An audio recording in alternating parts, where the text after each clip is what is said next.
Assalamualaikum warahmatullahi wabarakatuh. Nama saya Regina Nurhaliza dari kelas 12 MIPA 2, absen 31. Di video ini saya akan membahas soal tentang magnet, induksi elektromagnetik, dan juga gaya Lorentz. Untuk soal pertama yaitu tentang medan magnet. Di sini ada kabel dilihat dari atas, jadi ini kita bisa tahu diameternya. Kemudian ada kompas. Lalu di sini ada jarak antara si kabel sama kompas, satuannya milimeter. Nah, yang di sini ditanya adalah arus listrik yang diketahui medan magnet bumi. Nah, untuk mengetahui arus listrik, kita bisa pakai rumus medan magnet. Medan magnet itu B sama dengan permeabilitas ruang hampa dikali arus listrik dibagi sama 2 PR. Nah, R ini kan kita ketahui ini 50 mm. Jadi kita ubah dulu jadi 5 kali 10 pangkat min 2 meter, karena kan jarak itu satuannya meter kan harusnya. Jadi B nya itu kita masukin 5 dikali 10 pangkat min 5. Permeabilitas ruang hampa itu udah diketahui nilainya, yaitu 4 pi kali 10 pangkat min 7 dikali I, karena kita kan mau nyari I. Terus 2 pi kali 5 dikali 10 min 2. R nya kan tadi udah ketahuin, udah kita ubah jadi meter satuannya. Kemudian ini kita bisa coret, sisanya jadi 2. Nah, ini kita pindahin ke sini, pindah ruas, jadinya 5 kali 10 pangkat min 5 dikali 5 kali 10 pangkat min 2, sisanya jadi 2 kali 10 pangkat min 7 I. Nah, ini kali aja 25 dikali 10 pangkat min 4 empit min 5. Ini pindah ke sini ke bawah, jadinya 2 kali 10 pangkat min 7 sama dengan I. Nah, ini kita ubah jadi 2,5, jadinya itu 2,5 kali 10 pangkat min 4 dibagi 2 kali 10 pangkat min 7 sama dengan I. Nah, ini kita tinggal bagi aja, ini kayak bagi perpangkatan, nanti dikurangin hasilnya jadi 1,25 dikali 10 sama dengan I, atau sama dengan 12,5 ampere. Nah, untuk soal kedua itu tentang gaya Lorentz. Diketahui sebuah proton bergerak searah sumbu X positif ke kanan dengan kecepatan 3 meter per second melewati medan magnet sebesar 5 kali 10 pangkat min 6 T dengan arah masuk ke layar. Berapa besar gaya dialami partikel tersebut jika diketahui Q atau muatannya itu 1,6 kali 10 pangkat min 19 kolom. Nah, kata kuncinya itu ada di sini, besar gayanya. Kalau misalnya ditanya gaya itu biasanya kita bisa tahu kalau yang ditanyain soal itu tentang gaya Lorentz. Nah, dan di sini juga diketahui kecepatan. Nah, kalau ada kecepatan artinya kita harus pakai rumus gaya Lorentz yang ada V-nya atau kecepatannya, karena gaya Lorentz kan itu ada macam-macam, ada yang untuk muatan listrik yang bergerak dalam magnet atau yang bergerak sejajar muatannya. Nah, yang kecepatan itu rumusnya adalah F sama dengan Q VB.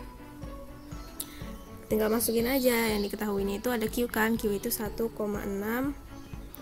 kali 10 pangkat 19 dikali V-nya itu 3 dikali B-nya atau medan magnet itu 5 kali 10 pangkat min 6.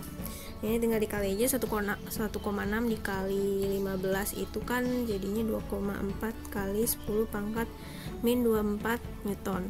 Nah, ini adalah nilai F Lorentz-nya. Sekarang yang ditanyakan adalah gayanya juga nih, gaya arahnya. Arahnya gimana cara mengetahui arah? Nah, kita bisa pakai kaidah tangan kanan atau kita bisa ketahui teorinya. Pertama itu ada yang teorinya partikel muatan positif itu kecepatannya, arahnya itu selalu sejajar atau searah dengan si arus listriknya. Berarti kalau muatan negatif itu kecepatannya berbanding terbalik kan sama si I-nya gitu. Jadi gak berlawanan arah kalau muatan negatif. Yang kedua, B itu atau nilai medan magnet itu tegak lurus dengan kecepatan muatan. Nah, kalau kayak begini, maka lintasannya itu akan melingkar. atau kita bisa sebut dengan gaya sentripetal. Nah, apa itu gaya sentripetal? Gaya sentripetal itu besarnya sama dengan gaya Lorentz. Jadi F Lorentz itu sama dengan gaya sentripetal. Nah, kita lihat pilihannya. Tadi kan nilainya 2,4 nih. Nah, berarti di sini yang tinggal ABC, berarti yang D-nya kita blacklist. Tinggal melingkar. Melingkar itu yang mana pilihan melingkar? Yang B sama C. Berarti yang A-nya kita blacklist. Tinggal yang B sama C. Nah, untuk mengetahui arahnya, ini kita bisa tahu dari kaidah tangan kanan. Tadi kan soalnya itu ngomong dia melewati medan magnet sebesar arah masuk ke layar. Nah, misalnya aja ini layar. Ini layar. Terus ini masuk nih arah medan magnet. Nah, ini berarti arah medan magnetnya. Nah, kalau kaidah tangan kanan itu berarti ini besar arahnya I. F itu di sini karena F itu selalu tegak lurus. F itu selalu tegak lurus dengan besar dari si B-nya ini, medan magnetnya. Nah, berarti di sini ada muatan-muatannya nih karena kan lewat medan magnet. Nah, berarti kan yang ditanya adalah nilai si F-nya. Berarti kita harus lihat ini arahnya kemana F-nya, ke atas kan? Nah, berarti hasil jawabannya adalah melingkar ke atas. Jawabannya yang B. Yang soal ketiga itu adalah tentang induksi elektromagnetik. Diketahui sebuah kumparan flat berbentuk persegi memiliki jumlah lilitan sebanyak 5 kumparan tersebut. 5 kumparan tersebut memiliki sisi sepanjang 0,5 meter dan memiliki medan magnet sebesar 0,5 T. Kumparan tegak lurus dengan medan magnet. Medan magnet mengalami kenaikan dari 0,5 T menjadi 1 T dalam 10 second. Dengan menggunakan hukum Faraday, hitunglah berapa GGL induksi yang timbul. Nah, di sini yang diketahui itu adalah jumlah lilitannya ya. Lilitan sebanyak 5. Ini itu simbolnya adalah N. Kemudian ada 0,5 itu medan magnetnya. 0,5 itu B. Kemudian kumparan tegak lurus dengan medan magnet. Nah, di sini ada medan magnet yang kedua sama ke 1 dari 0,5 T, berarti ini awalnya yang tadi kan berarti ini B0. Ini B1 dalam 10 second atau ini tuh waktunya. Nah, yang ditanya itu adalah GGL induksinya. Nah, di sini kata dia itu hukum Faraday, dia menggunakan hukum Faraday. Hukum Faraday itu adalah dari flux magnet. Flux sama dengan B kali A. B itu adalah medan magnetnya, A-nya itu adalah luas si bidang kumparannya itu. Ini flux magnet. Nah, dari sini kita bisa menggunakan rumus induksi GGL. GGL induksi atau satuan itu volt sama dengan N dikali delta flux magnet dibagi sama delta T. Nah, ini adalah laju jadi ini tuh yang di sini itu yang tanda kurung ini adalah laju perubahan flux. Nah, ini kita tinggal masukin aja. R-nya itu kan tadi banyak kumparan lilitannya itu adalah 5. Kita masukin 5. Nah, ini kita pecah lagi rumusnya.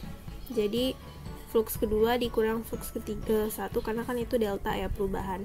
Ini juga perubahan, jadi T2 dikurangin T1. Nah, sama dengan 5 dikali flux kedua sama 1 itu kan tadi rumusnya BA ya. Kalau flux itu rumusnya berarti B2 kali A dikurang B1 dikali A per T2 dikurang T1 sama dengan ini 5. B nya itu B1 nya tadi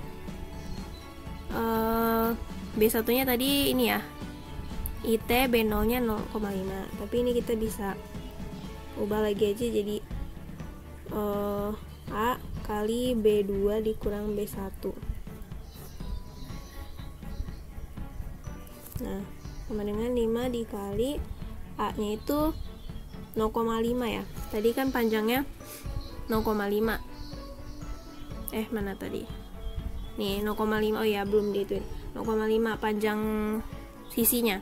Nah kalau luas itu kan berarti dia dikali kan, kali 2 pangkat 2 PL kan, PL, jadi dikali aja A nya itu berarti 0,5 dikali 0,5 atau 0,5 pangkat 2 dikali 1 dikurangin 0,5, karena tadi kan B2 nya atau B1 nya 1, B0 nya 0,5 per, karena T nya ini nggak ada delta, nggak ada perubahan, maka kita masukin aja yang nilai 10 nya ini, kita masukin jadi 10.